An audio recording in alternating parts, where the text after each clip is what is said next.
Պատրաստում եմ համեղագույն աղցան ելակով ու սեզոնային բանջարեղենով։ Սպանախի մատղաշ տերևներին ավելացնում եմ ազատ քեղի մատղաշ տերևներ, ազատ քեղը, պետրուշկան է կամ մաղադանոս, ինչպես ասում ենք, հայերեն անվանումով ազատ քեղ, ամենաառողջարար կանաչիներից։ Ավելացնում եմ մանուշակագույն ռեհանի տերևներ, ահա այսպես։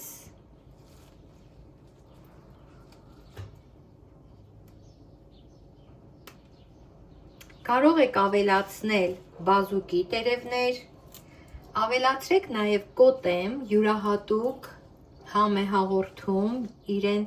հատուկ դառնությամբ,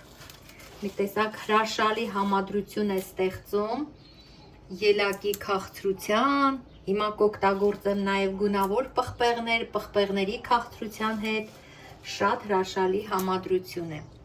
Ահա այսպես հիմք ենք ստեղծում կանաչեղենի, կարող եք նաև համեմ ավելացնել մեր ավանդական գինձը։ Մի քանի տերև էլ մեր սիրելի համեմից։ Կանաչիների ընտրության մեջ չկա խտրականություն, սիրելիներ, ստեղծեք այդ հիմքը, ինչ կանաչի որ կա ձեռքի տակ, կարևորը որ հիմքը լինի։ Կարող եք ավելացնել ռուկոլա, կարող եք ավելացնել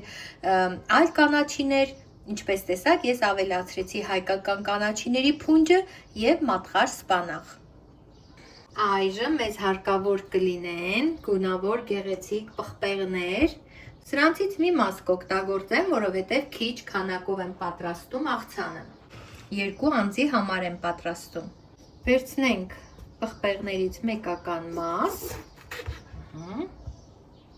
կանաչից և կարմիրից,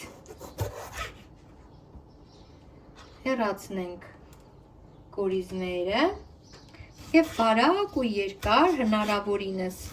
բարակ ու երկար կտորներով, շատ բարակ սիրելիներ, կտրատենք։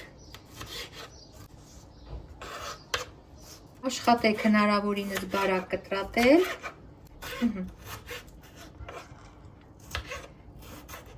Կտրատենք նաև դեղինը, հեսել։ Մի հատ այսպես խառնեմ, այսպես, և հենց այսպես էլ տարածեմ աղցանի վրա։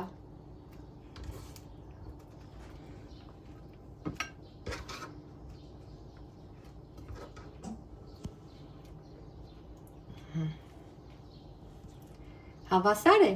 հավասար է, կանաչը քիչ է երևում, ահա այսպես, կարծում եմ լավ է։ Հատկապես դեղին գույնն է շատ դուր գալիս, ֆետա պանրի հերթն է սիրելիներ, կտրատում եմ էլի փոքր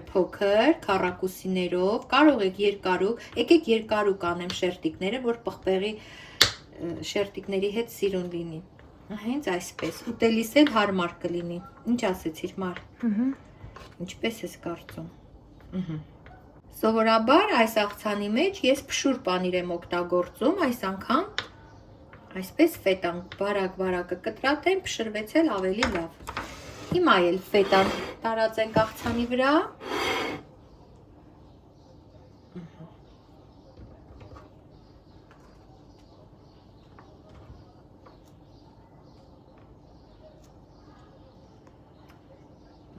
Աշխատեք սիմետրիկ, գեղեցիկ։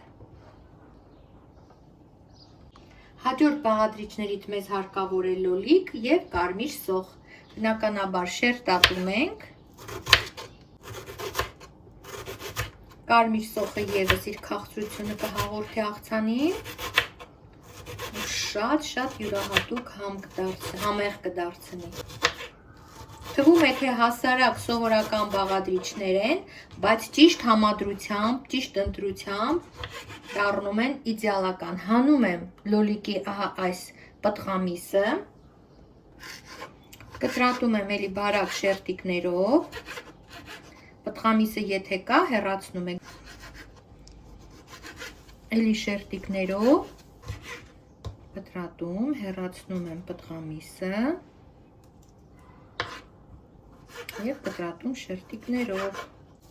Նախ սոխը, ահա այսպես բացում ենք։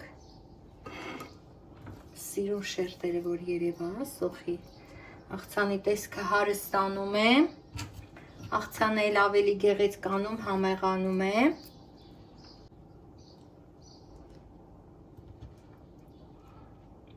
Լոլիկի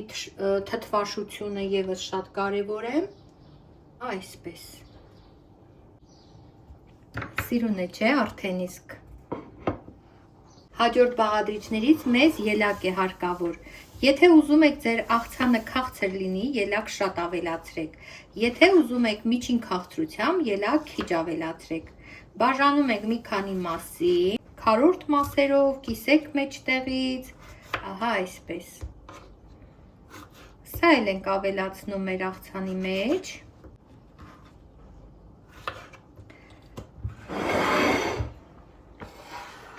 Տարբեր մասերում դրեք։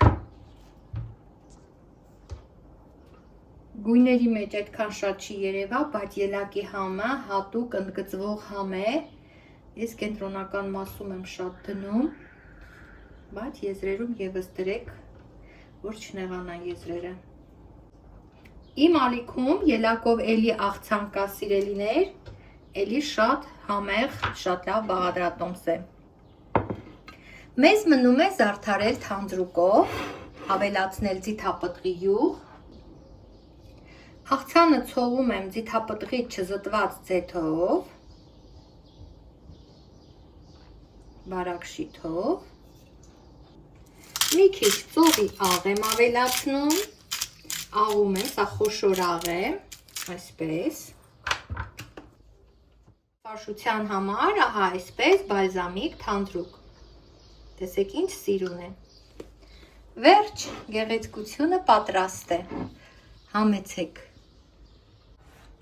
Ահա այսպիսի համեղություն ձեր սեղանին, համեղ, վիտամիններով լի, հեշտ և յուրահատուկ, կարևորը չկրկնվածն է, փորձեք նոր բաղադրատոմսեր